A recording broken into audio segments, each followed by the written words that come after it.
Paano lumobo ang ganitong pera? Okay?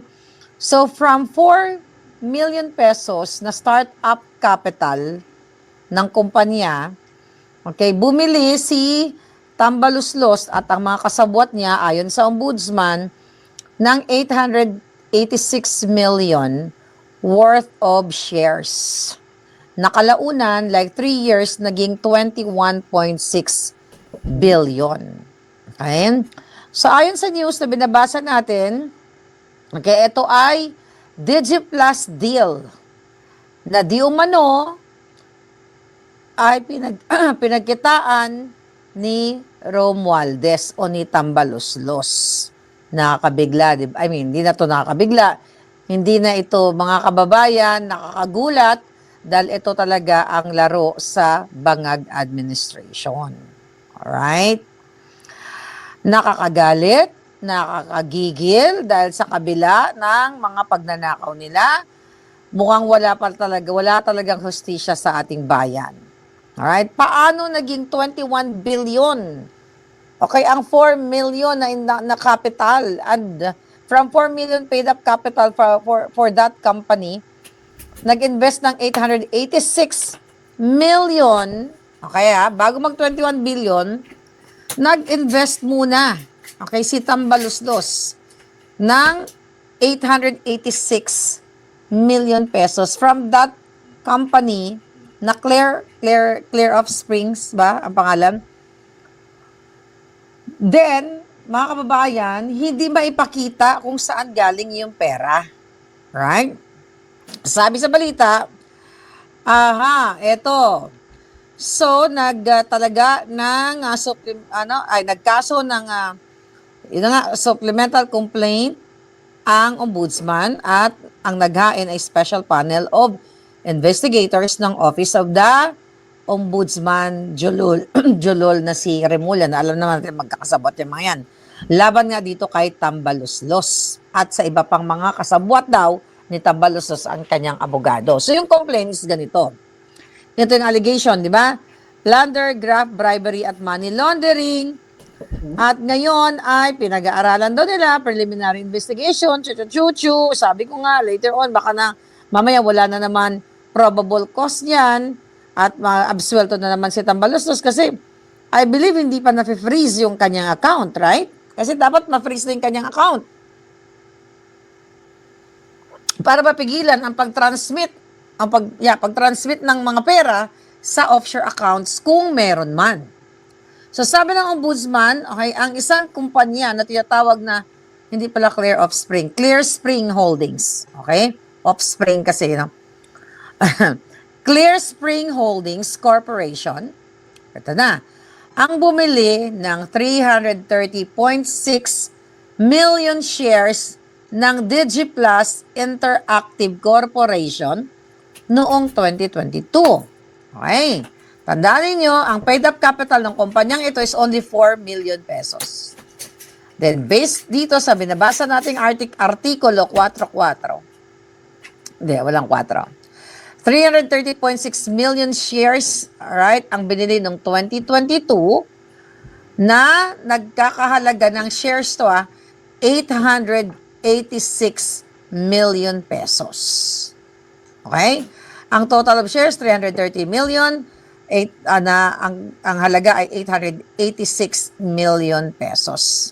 Bakit kamo? Kasi ang halaga ng per share o bawat share ay 2.2 pesos and 68 cents. Alright? Now, after 3 years, okay, 22, 23, 45, okay? Itong ngayon, after 3 years daw, yung DigiPlus ay ang isa sa pinakamalaking winner sa Philippine Stocks Exchange. Umakyat ang presyo ng stocks hanggang mahigit 65 pesos. Bawat share sa pinakamataas na rate during that time. So from 2 pesos, naging 65. Okay, noong 2025.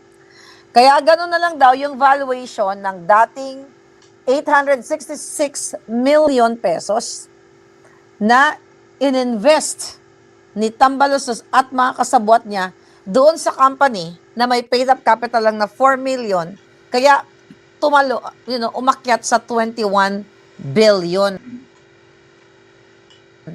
based doon sa documents. Right?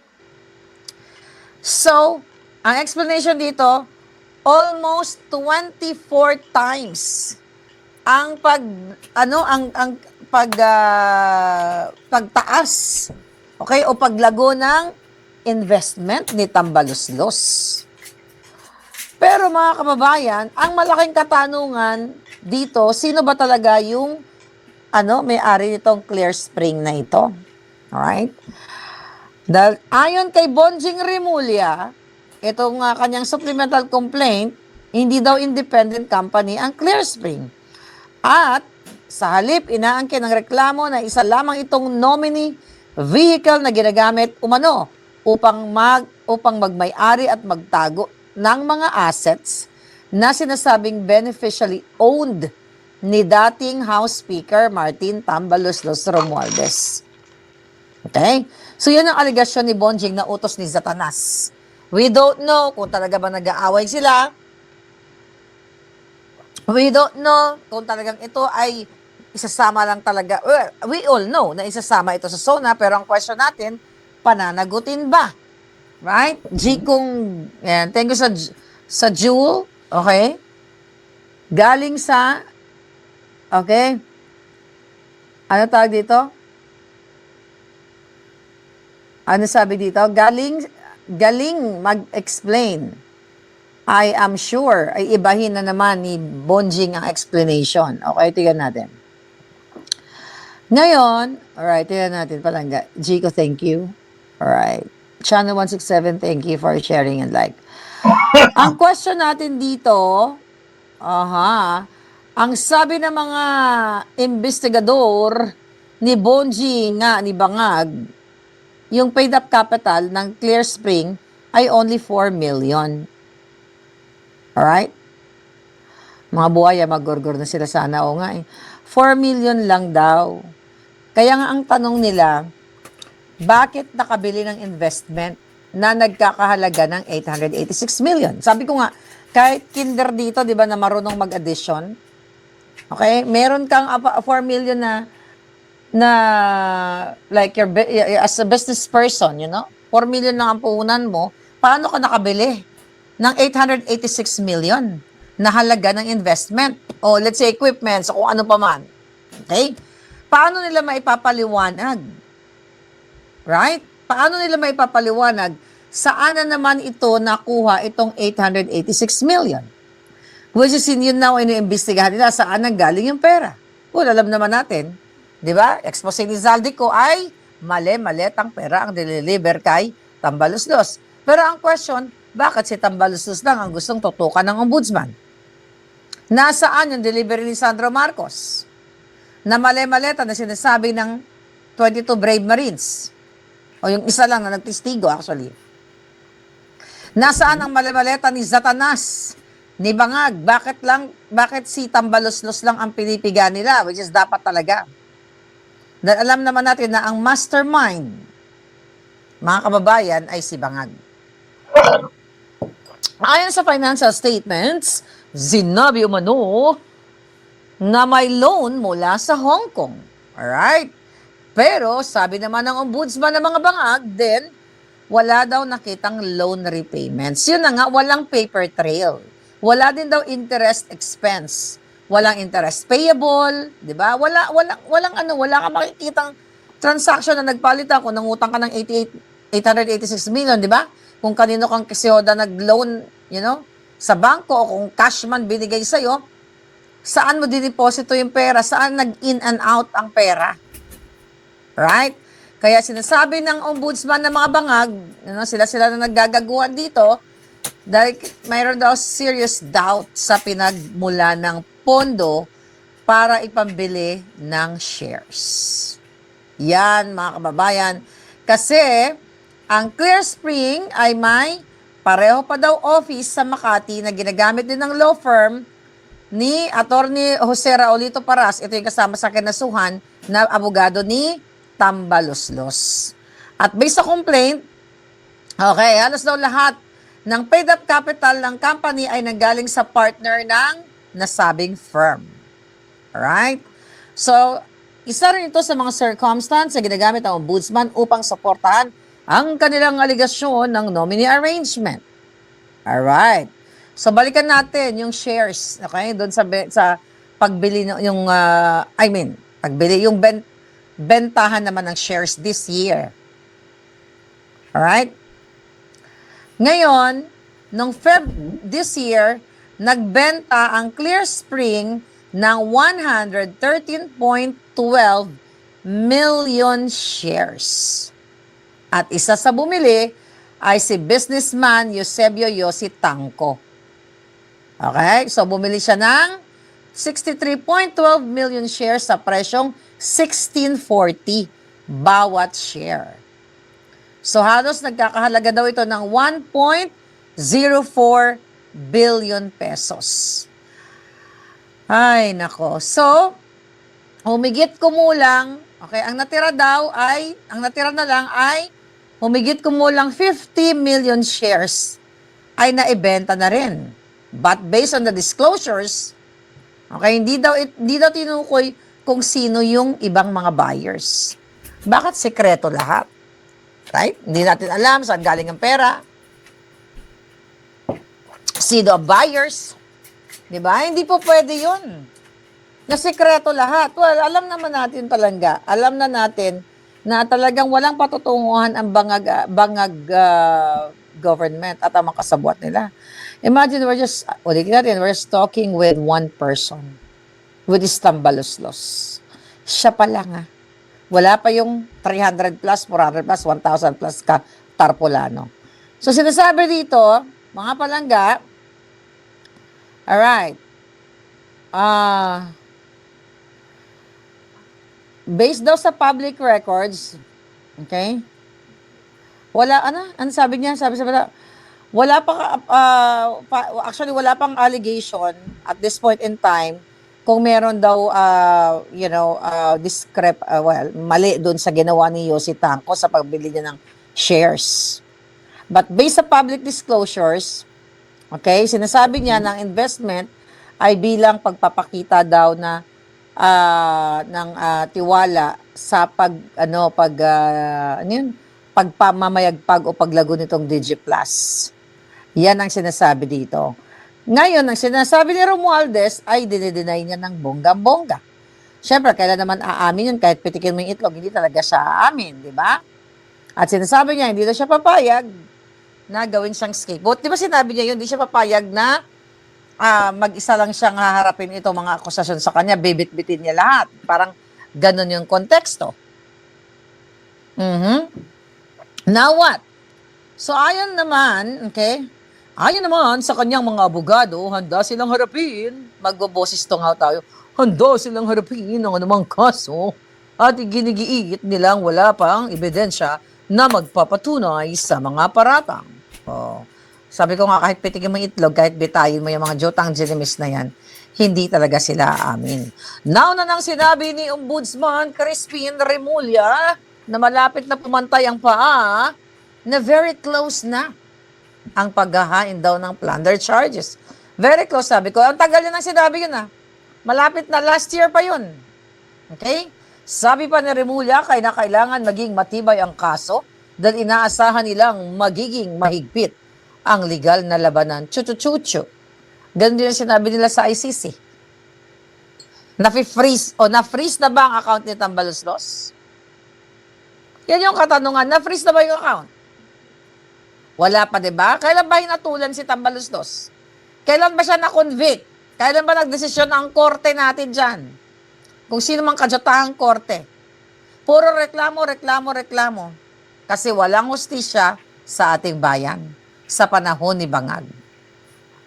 So lahat ng mga pangalan dyan sa supplemental chuchu complaint na yan, mga inosente pa rin sila.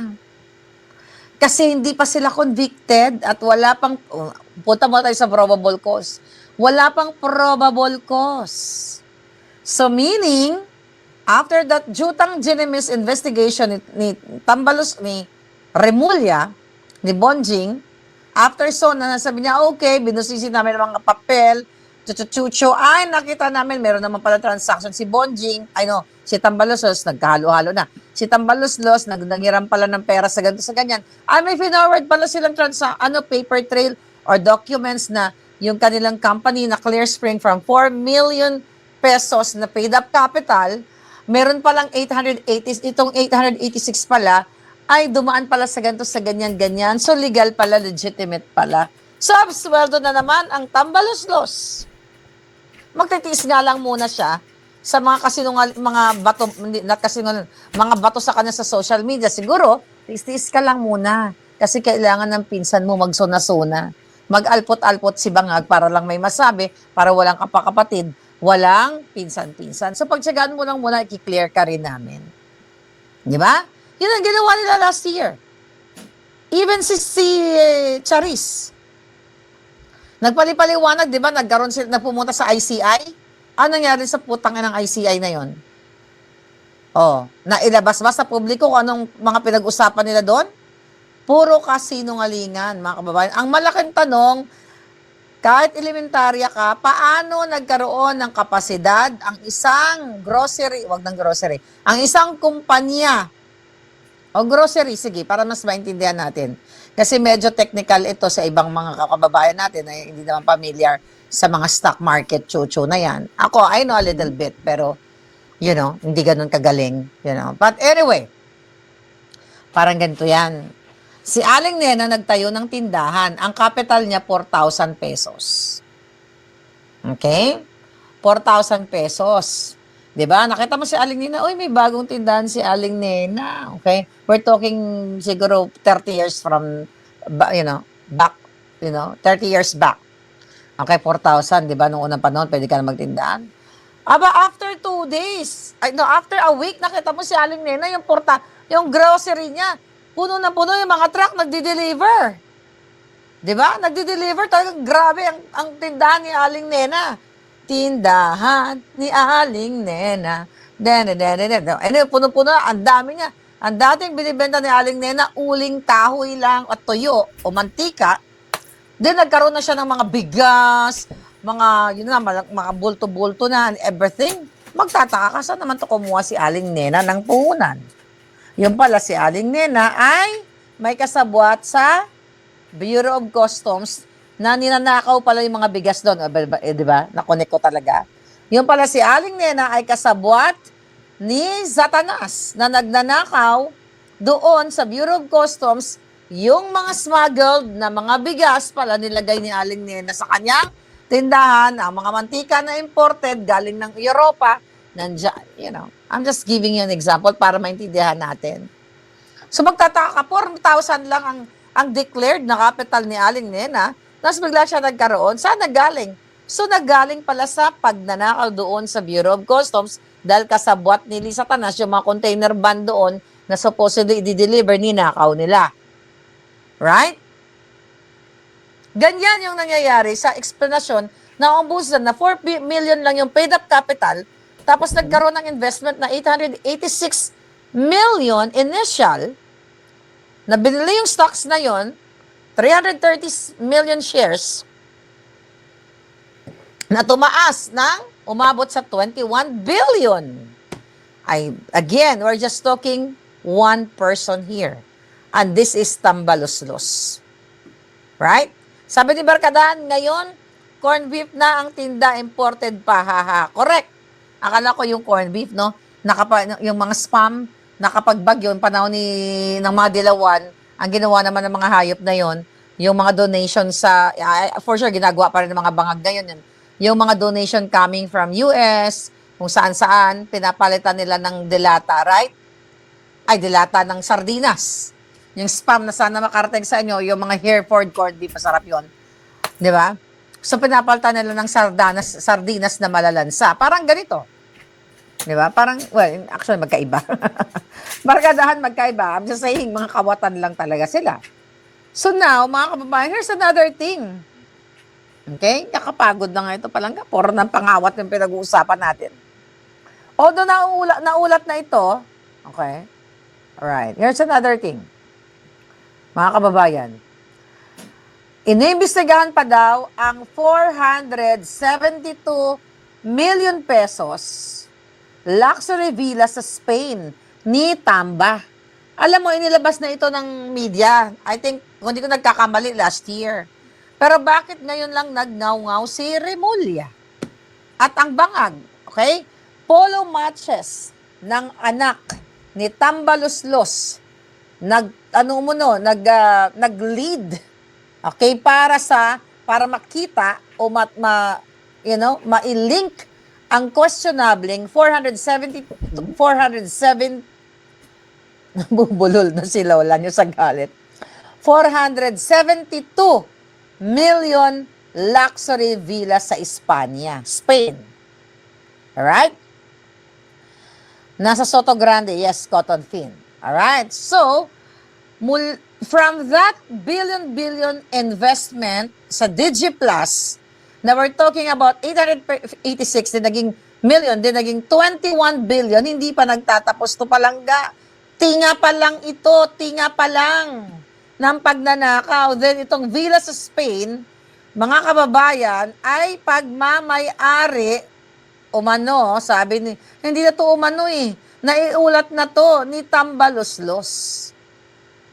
Sarap ng buhay ng mga anak nila, no? Papolo-polo, pakabakabayo, sana nilamon, sana kung ang kabayo, sana sipain na sila lahat ng kabayo. Kawawa talaga kayo, mga kababayan. Sobrang kaluluoy. Bumili ng villa, 475, magkano 470, kahalos kalahating 472 million. Ngayon, ayon sa ombudsman, madalas daw naglalaro ng, palaro-laro na lang daw ng polo ang anak ni Tamba Luslos na si Ferdinand Marty Romualdez Jr. doon sa exclusive na lugar sa Soto Grande, Cadiz, Spain. Bala ko pa naman lumipat sa Espanya. Hindi na ako matutulan doon mga demonyo. Sa Switzerland na lang ako.